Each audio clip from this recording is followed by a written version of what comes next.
Welcome back to my channel where I aspire to cause a scene every single time. People out there hating on me for no reason. I can give you a fucking reason. Trying out new lighting again, because some people gave me tips in the comment section last time on the last video. So now I moved the softbox to that side and a fill light to this side, and then we have the backlight, like 3-point lighting. We're almost professional here. We're not professionals here. Is this better? I don't know. Anyway, I'm tired of figuring this out by myself, so I'm making this everyone's problem now. This is a group project going forward. Me figuring out lighting and camera settings and color correction and all this stuff. We're making this a group activity now. Anyway, a lot of people keep asking me if I was starting out again, what products would I buy? What sample libraries would I buy? Because they watch my old videos, and of course there's a lot of old products in my older videos that I'm using. If you look at my first template videos, I think they're now like 5 years old, maybe 6 years. Things have changed quite a bit. So I figured, since so many people are DMing me about this, I'm gonna make a video. If I had to start out again, and I had no equipment, what would I buy? Now, the first warning I have to give, if you recall, there was a time when I endorsed MonogramCC, and I've been using it, and I love it, and it's a great product, but it appears that they have not been shipping products for like a really long time now. I don't know what's going on. I don't know if they ran out of capital, if they're gonna go through bankruptcy, or whatever the deal is there.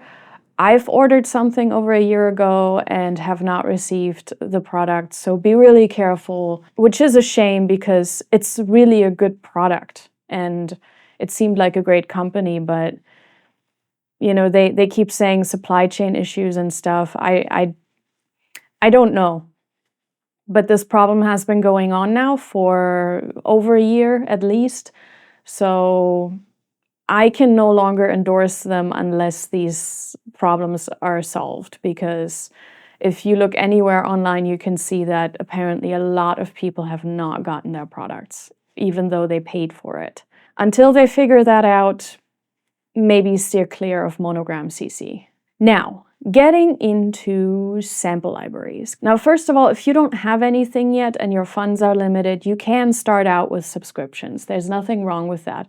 It might actually be good just to learn the thing and to figure out if you like certain products or what you like about certain products, what you dislike, so that later on when you fully buy things, you can make more informed decisions. But so this is literally the only time I would support subscriptions. Personally, I think the East-West subscription is your biggest bang for your buck. Maybe that's also a bit of nostalgia because I started with East-West products. It's a great arsenal of products they have, and it's a great temporary, affordable solution for what you need. That way you can work and you can study and you can learn and practice while you're basically saving up for the real deal. Now, there's two things that I've learned over the years that might help you along the way. Now, the first thing is you do save money in the long term if you invest in the high quality stuff right away. Even if that means you have to save a little longer, then stay on the subscription a little longer, save up more money, and then buy the good stuff. What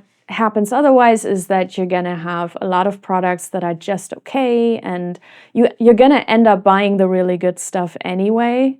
So you might just skip that one step where you buy the slightly cheaper thing that, you know, may not have everything you need, or where the sound isn't quite what you wanted it to be, or it's not as flexible as you would like it to be. And then you use that for a bit, and then you still end up saving up for the higher quality thing that has everything you want, right? So I would skip that step and just wait a little longer, be a bit more patient, and then just invest into the really high quality thing. And number two is don't buy stuff just because it's on sale. That goes for everything in life. Don't just buy stuff if it's on sale. That's not a reason to buy something. You're just gonna end up spending more, because you're going to end up buying stuff that otherwise you wouldn't have bought, and then it's just sitting around on a hard drive. You're not actually using it. You know, it's usually not a good idea. Only buy it if you really need it, or it's been on your wish list for like a really long time. you've been wanting this for so long and now it's on sale and so now you buy it. Another thing is it's important to figure out what your quality criteria are, because yours might be different from mine, right? I'm going to say a lot of things in this video that's going to upset a lot of people, but that's because I have certain criteria for how I like products to work. And so certain products are just going to work better for me because they just suit my preferences more and my workflow. That can be completely different for you, so it's up to you to figure out what's important to you. For example, in the interest of this video, I think it's probably important that I say the things that are important to me. I, for example, do not care about the interface of a product, because for the most part, I'm not going to see it because I'm going to put it into Vienna Ensemble Pro on a different machine and I'll never look at it again. Like, I'll set it up once and I will never see it unless I have to go into it and fix something, which is rare. Once I've set it up, it's kind of a set it and forget it kind of situation. If it's the kind of library where I don't have to interact with the interface all the time, I don't really care how fancy it is, honestly. I don't need pretty pictures or animations or yeah, it looks cool, but also it's just using up resources for no reason. So I don't care for that. Also, I have said this before, I don't care about fancy halls, right? Just record in a professional space, that's all. Get a good quality recording, that's all I care about. For the most part, it's a marketing gimmick anyway. The whole, oh, we recorded in this fancy space.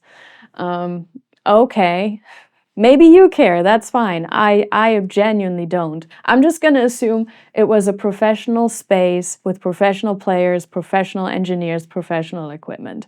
So that's all I care about. The space it was recorded in tells me nothing about the quality of a library, because you can get the best recordings ever and you can still mess up the whole thing in post-production, so it doesn't tell me anything. All it really tells me is it's probably going to be an expensive product because the room they recorded in was so expensive. I also don't care about fancy brands or fancy composer names being attached to products. Again, usually that's a marketing gimmick to begin with. It often doesn't tell me that much about the product, but also I just really genuinely don't care whether A-list composer XYZ was attached to that production in whatever nebulous way. Don't give a shit.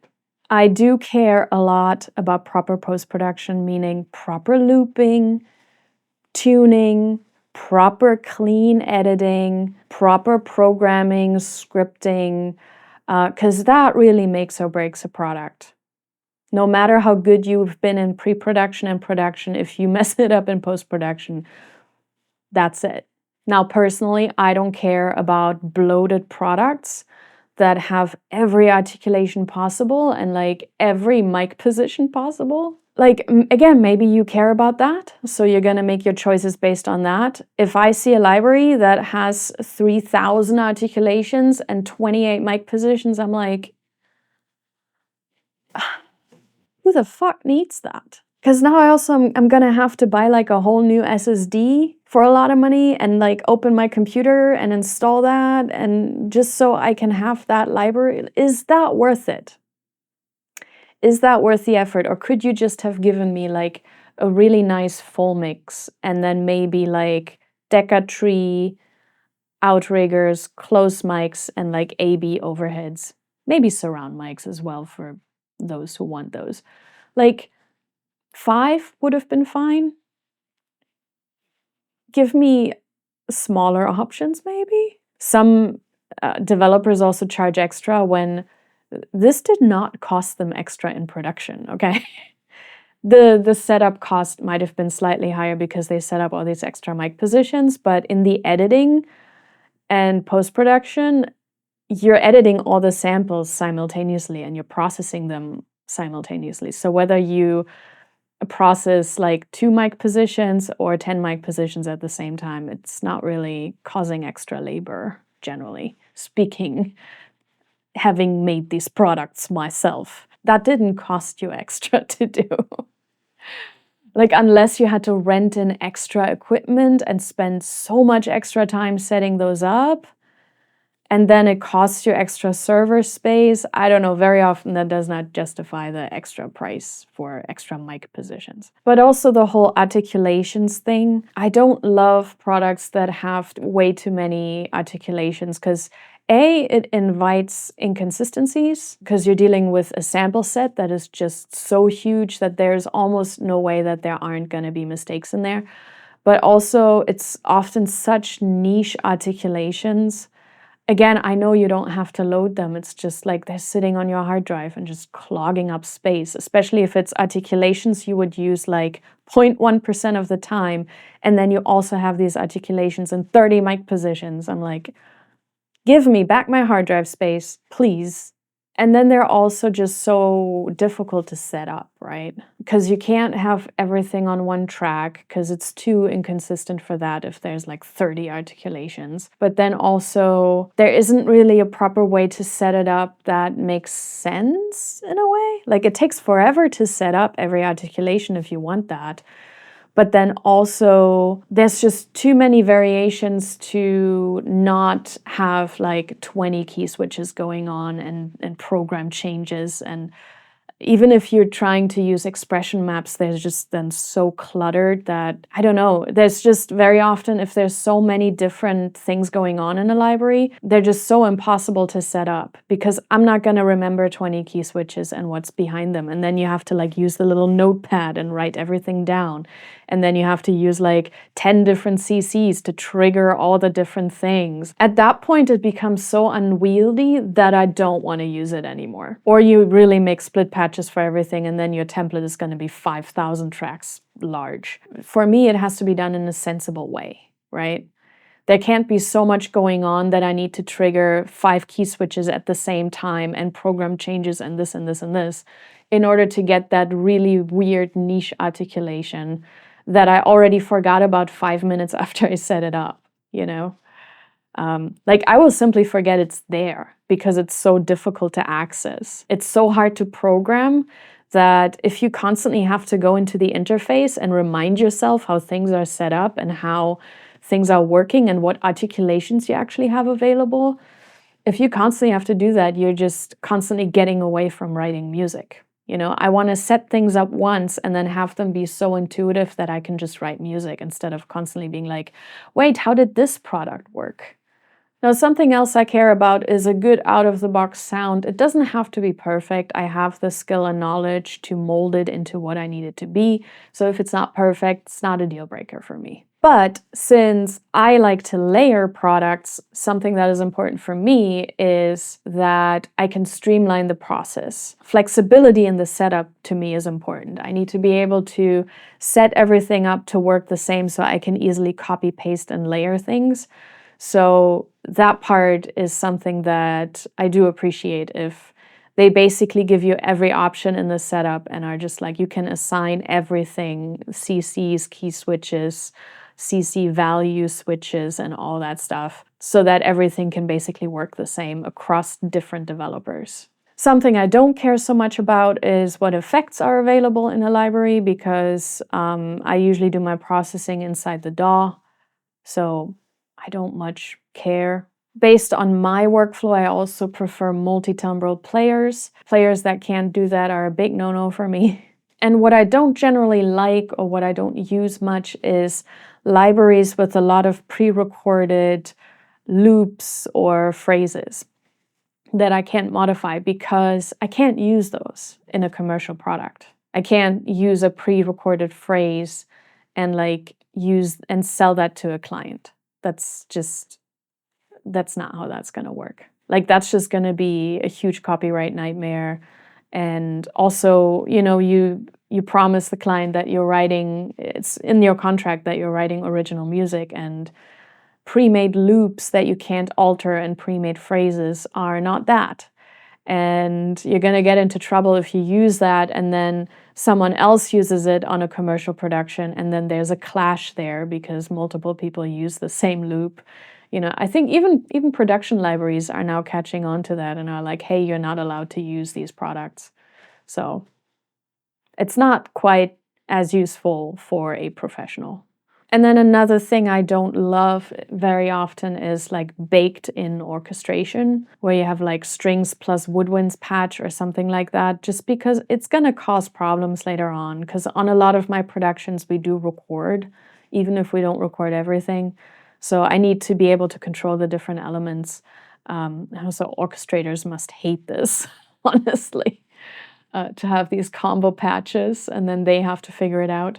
I mean, they will. They're professionals. They're good at that. But I don't know. I like to put in nuances into my music and keep the control over the orchestration. And if I have a patch that has baked-in orchestration, it has extremely limited usage on a commercial production, I think.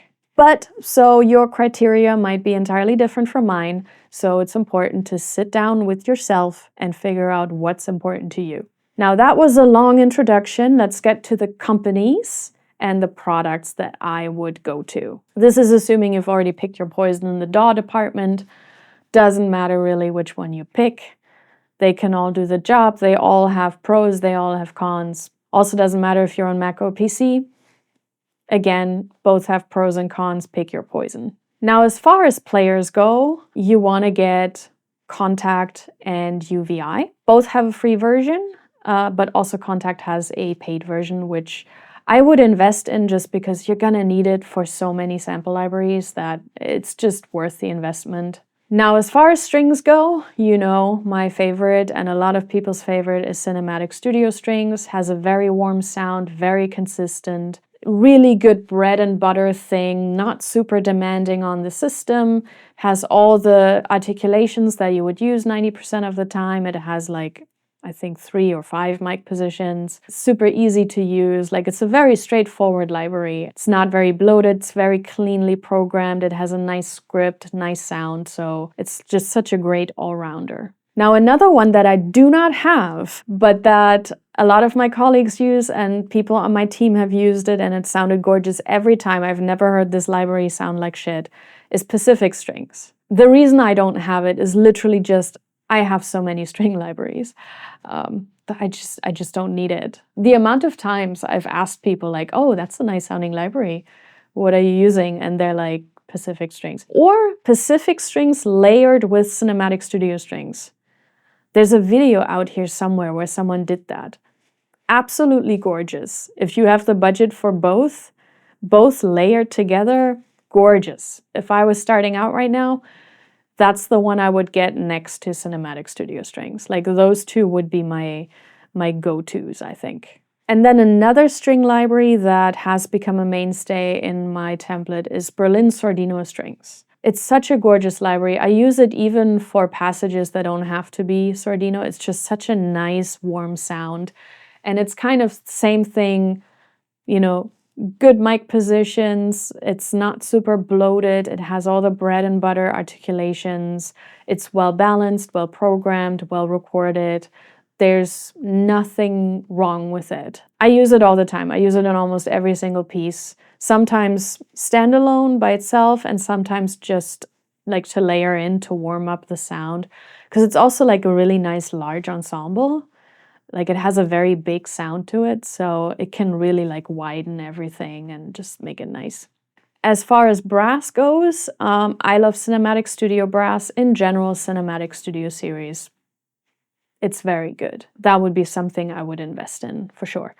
I love Cinematic Studio Brass specifically for the soloists. I like those a little bit more, I would say, than the ensemble patches, but really great sound. Again, very easy to program, very nicely scripted, nicely recorded, no frills, no nonsense in that.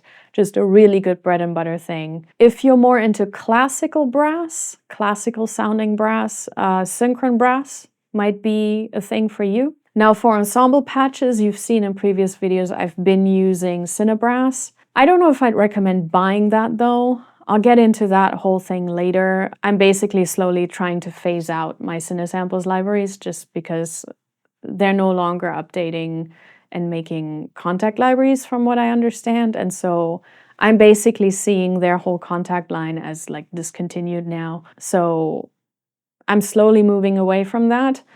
Now, what I love about Cinebrass are the ensemble patches, and what I just installed is the Junkie XL brass. If you need nice ensembles, the Junkie XL brass is really, really good. It's probably going to replace Cinebrass for me. The Junkie XL brass is also really good if you need like really loud brass and really like huge ensembles. But overall, in lower velocities, it just has quite the nice warm sound to it. To me, as far as I've played through it so far, quite similar to Cinebrass. So I have a feeling that's gonna replace it for me slowly. As far as woodwinds go, you know my love for acoustic samples. Every time I have a soloist, I'm using acoustic samples at this point, and I still use Berlin woodwinds. It's still a great library. I have not tried out Cinematic Studio Series woodwinds.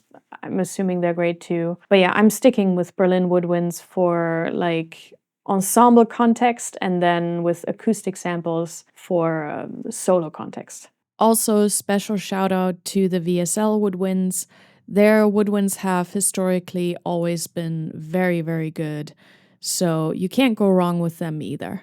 Now, as far as percussion goes, this is kind of the same thing as with the brass. I'm still using Cineperc just because I have it, but I will slowly move away from it. The things that are very similar to Cineperc that I would now purchase are the synchron percussion. And by that I mean like natural sounding percussion, because that's what Cineperc is as well.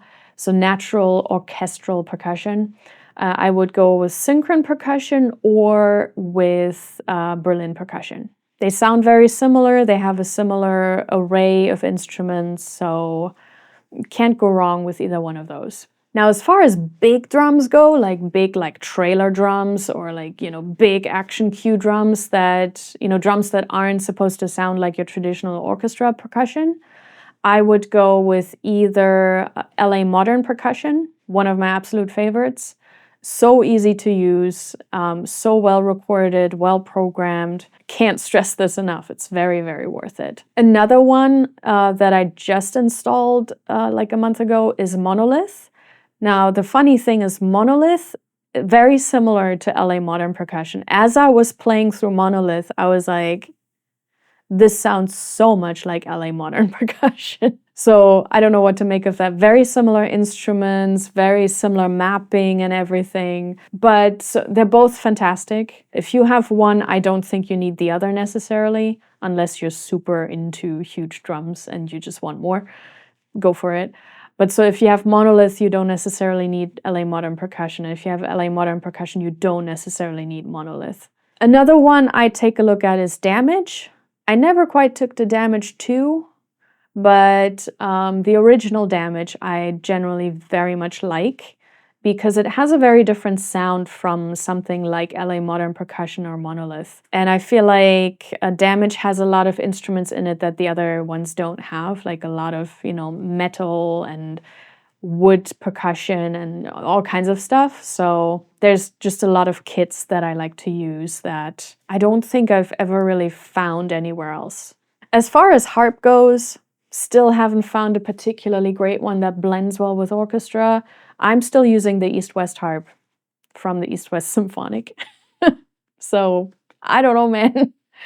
Every other harp that I've tried so far, and I've tried many, every time I was like, it sounds nice by itself, but then the moment you use it with orchestra, it doesn't fit. It doesn't blend, and you have to do so much work to make that happen. And then I default back to the East-West harp. Because for some reason, East-West harp sits nicely in the mix.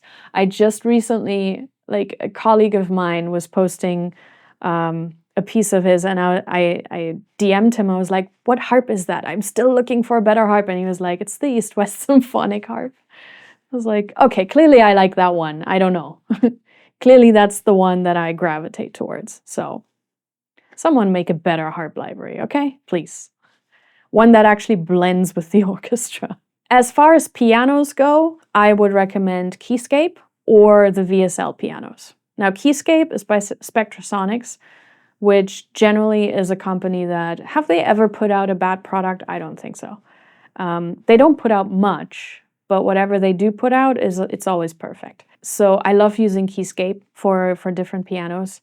and also piano sounds. Like, it has some very interesting stuff in it as well. Not just natural piano sounds, but if you want the more like less cinematic piano and more of a like natural classical piano, VSL. Those pianos are just cutting edge. They're huge, so you're gonna probably need a new hard drive. But for those, I would honestly say worth it. If you're looking for the best classical type pianos, VSL. As far as guitars go, I gravitate towards Ilya Efimov. I hope I said that right, which is a very small developer doing all kinds of great stuff with like plucked instruments and a couple other stuff as well. But I specifically love his guitars and guitar adjacent instruments. And a lot of people, I personally have not tried it out yet. A lot of people highly recommend the Orange Tree Samples guitars. Every time I compliment a colleague or one of my team members on the guitar sound and I ask what it is, they usually say Orange Tree. As far as basses go, and by that I mean upright bass and electric bass, Trillion. Again, Spectrasonics, you get that one, you will never need a bass again in your life. I promise. It's just so comprehensive. It has so many different bass models in it. And it just sounds so fantastic. As far as choir goes, I still would buy Olympus. Still love that library. I've tried a lot of other choir libraries at this point and still gravitate back towards Olympus. Still gravitating also towards Voxes. As far as Renaissance choir goes, a very similar choir is in Tallinn by Orchestral Tools. I love that one too. It's a really lovely choir. And then Stretsoff Samples has a lot of good choirs. I specifically love their children's choirs, and I love their ethnic choirs. Now, Synthesizers, I think the first one that we all go for and that you should probably go for if you're starting out is Omnisphere. Not because it's a particularly great synthesizer, but because it's a great synthesizer collection.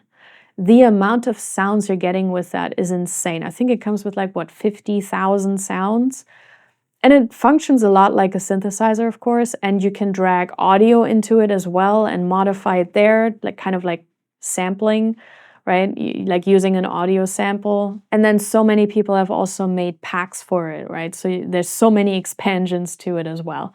So I think that's just generally a good starting point, just to have like a great collection of synth sounds. You can modify all of them as well. Like, it's again Spectrasonics. When they do something, they do it right.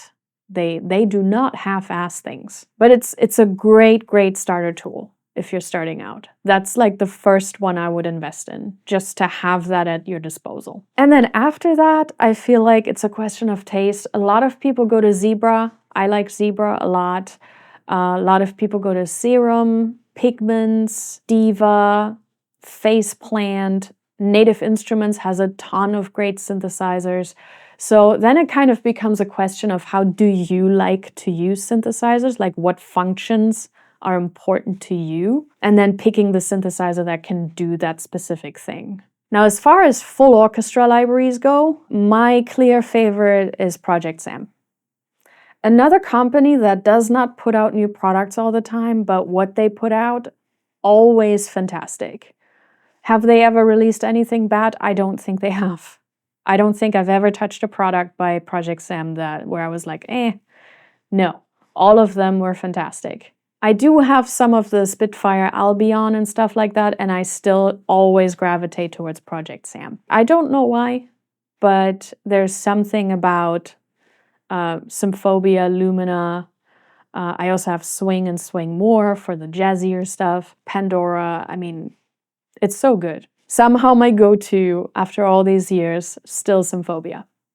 Still Project Sam every time. Now, as far as hybrid stuff goes, your best go-to, I think, would be Heaviosity. They have so many great hybrid tools. It's insane, like Symphonic Destruction, Novo Strings. They also do make damage. They have so many nicely processed things and so many kind of inspiring things. I would, if you're into the hybrid game, they're definitely the company I would check out. And in that vein, Output is also one that I would check out. I do have a bunch of Output products, but also they have a ton more stuff that I haven't even touched. And they also very much, I think, specialize in the whole like mixing electronics with acoustics and kind of electroacoustic stuff, if that makes sense. Now, as far as folk stuff goes, world stuff, again, Stretsov for me takes a big win here with their Jade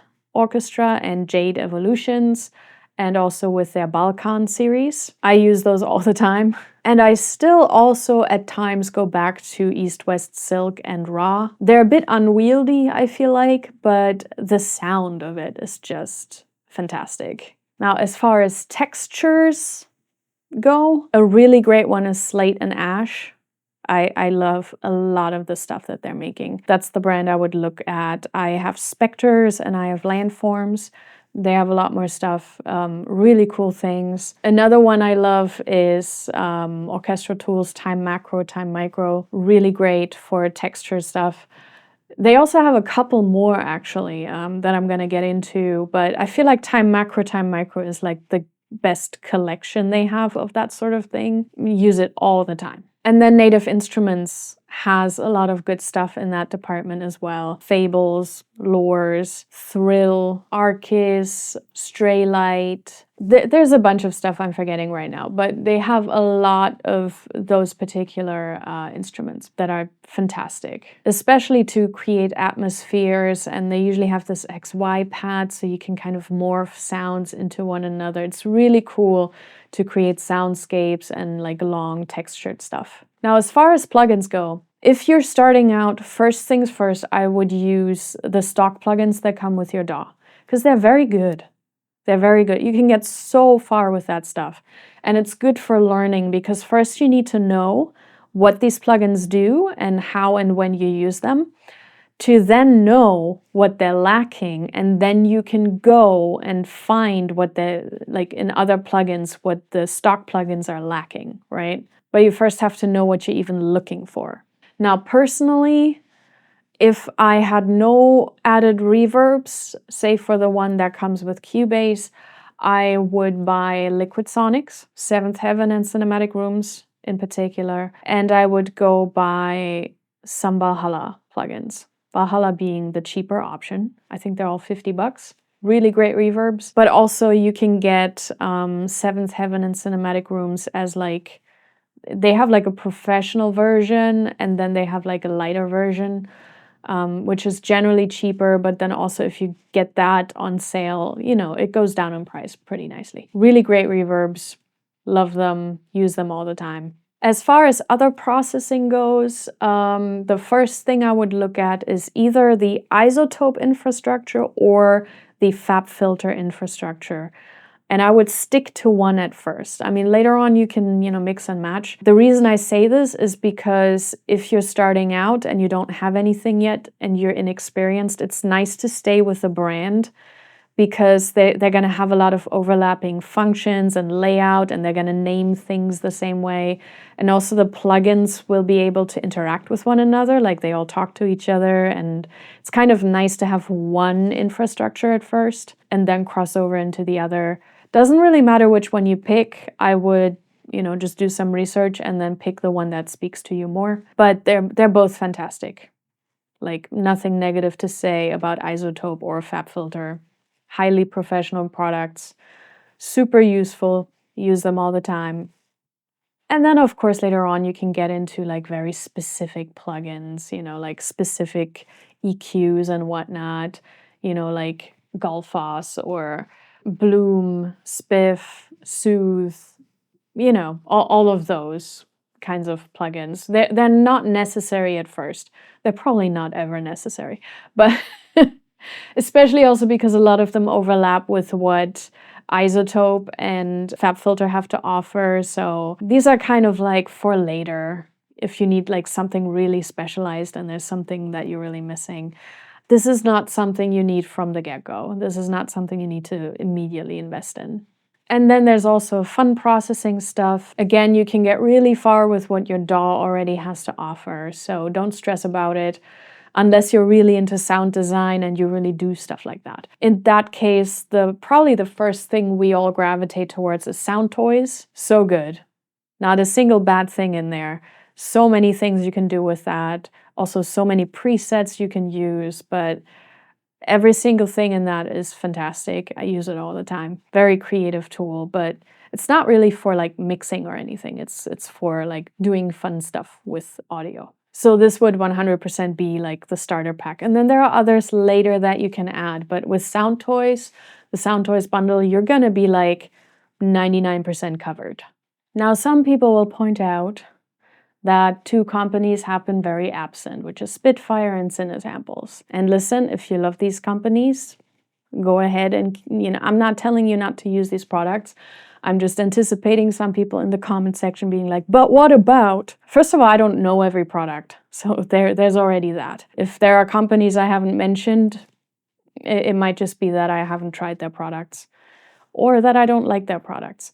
But since these two are going to come up in the comment section, I feel like I need to address it. Now with Spitfire, I never really connected with Spitfire. I used their products already 13 years ago.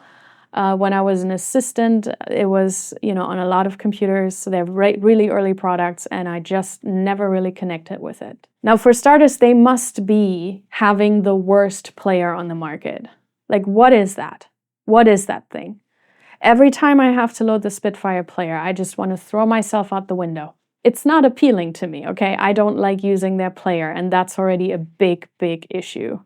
The libraries that I have in my template are all Kontakt libraries, old Kontakt libraries of theirs.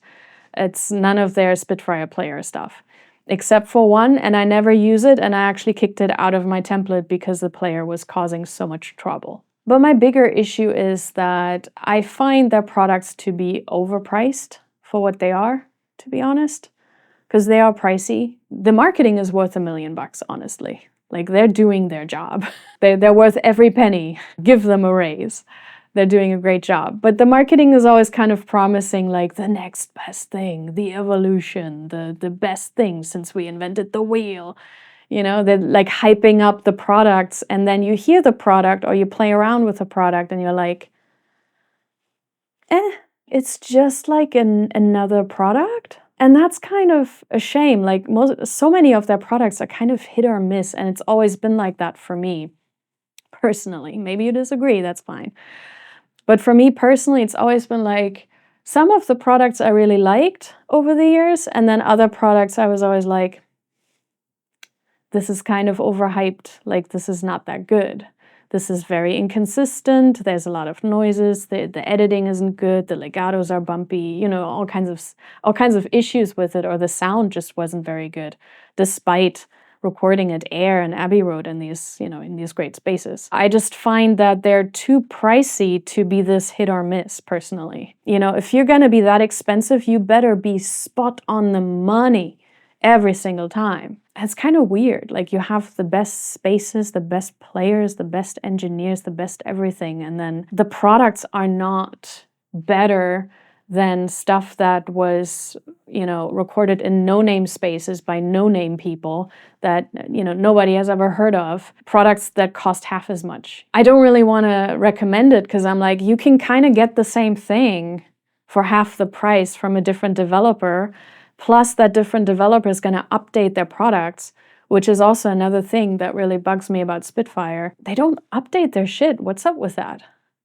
Like, they put out product after product, like they're flooding the market with library after library, and then they never fix their stuff. They just kind of move on to the next thing. And I'm like, for that, it's too expensive. If these products were really cheap, or like would cost like half what they cost, I'd be like, you know what, it's fine. It's fine. But they're really pricey.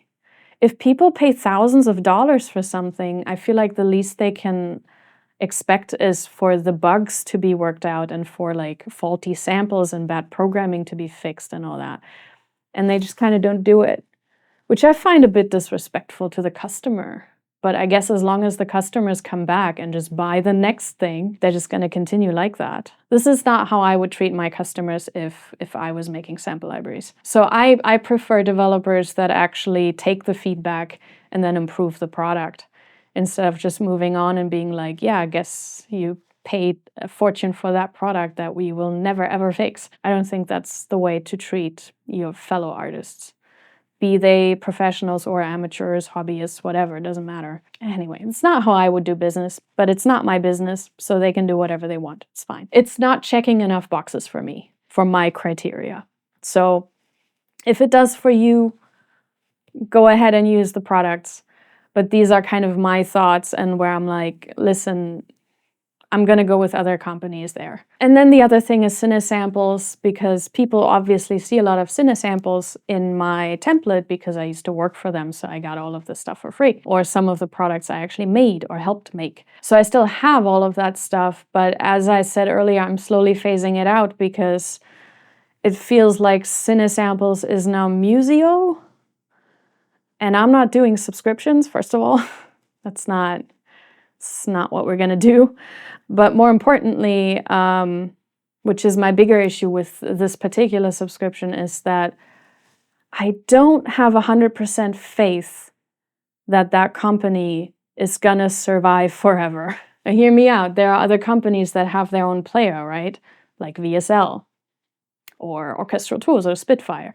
But those are much larger companies, okay? They have the cash flow to keep that stuff alive for a really long time. VSL in particular, I mean, they're one of the oldest ones. Same with East West. I mean, they're also one of the oldest ones to exist. There's a lot of cash flow there, especially also with VSL. I mean, they have the Synchron stage, the whole recording service, and then they have Vienna Ensemble Pro, so they already have experience in making software to begin with, which is a completely different thing than making content for, like sample library content for someone else's player, like Contact, right? So if you're not a big company with a lot of extra cash, you should probably stick to making libraries for Contact or UVI, because in that case, you don't have to maintain the player, right? It's Native Instruments that have to make sure the player keeps existing and keeps being compatible and all that, right? That's not the job of a third-party company that is making content for that. Much like if you make patches for Omnisphere, it's not your job to maintain Omnisphere. If you make patches for Zebra, it's not your job to maintain Zebra, right? That's the job of the company that makes the software, which is what you want if you're a smaller company, because that is a huge cost factor, okay? Keeping something compatible for long periods of time, it's a lot. And a company like Native Instruments, they can do that. They got the cash. It's fine. They've existed for a long time. They have the infrastructure, they have the workers, they got everything going. But likewise, a company like VSL has the infrastructure and money to keep that going. Much like Orchestra Tools, I mean, look how big they've grown over the past 10 years. They got it. I have faith that they're going to continue to exist and their player keeps continue to exist. Likewise, Spitfire, as much as I don't like the player, they have the overhead to create their own player and have it maintained because they're a big company. With smaller companies doing that, I just don't have faith that that's going to continue to be maintained, because Cinesamples has always been a small company. So these are not like the kinds of operations that something like Orchestral Tools or VSL is running. And that's kind of worrisome to me. They haven't really come out with a hit product in a really long time. Like their latest orchestral offerings were not a hit. Let's just put it that way. But yeah, I just don't have faith that Musio is going to exist 10 years from now, which is why I would rather save my money and then invest in a Contact library, because I do have faith that Native Instruments is going to exist 10 years from now. Or Orchestral Tools, VSL, even Spitfire. Again, if you love them, go use their stuff. It's fine. Like, it's not for me. But yeah, with Musio, I feel like if that company goes under, especially now that the whole Contact line is kind of abandoned, if that goes under, if that ship sinks, then is Musio still going to exist? Because if it doesn't, then it's going to become incompatible really fast. And if that happens, you can no longer use the samples that you paid for. Even if you have a lifetime subscription, that would assume that Musio is going to exist for your lifetime, which, again, I don't have that much faith in. Maybe I'll be proven wrong. But again, personally, I would rather than save that money for that lifetime subscription and invest in one of the companies where I do have faith they're going to exist 10 years from now. Or 20 years from now. If you're old enough, you will remember that Cinesamples started around the same time, I think, as Spitfire and as Orchestral Tools. Actually, Orchestral Tools was behind. They started a bit later. And now look into what Spitfire has grown into and Orchestral Tools, and Cinesamples has not grown at all. That's kind of another indicator that the growth just did not happen. They could not really establish themselves on the free market as the competition grew. Other companies were able to pull ahead and grow and become these, massive mainstays. And Cinesamples was in direct competition with those companies and did not do that. So my faith is limited here. Maybe I'll be proven wrong, but for the safety of my investments, personally, I would go with something else. Anyway, again, I'm not telling you what to use. I'm just telling you what I would buy, what I would invest in if I didn't already have a huge graveyard of sample libraries. Anyway, that's all. I have nothing else to say other than go practice.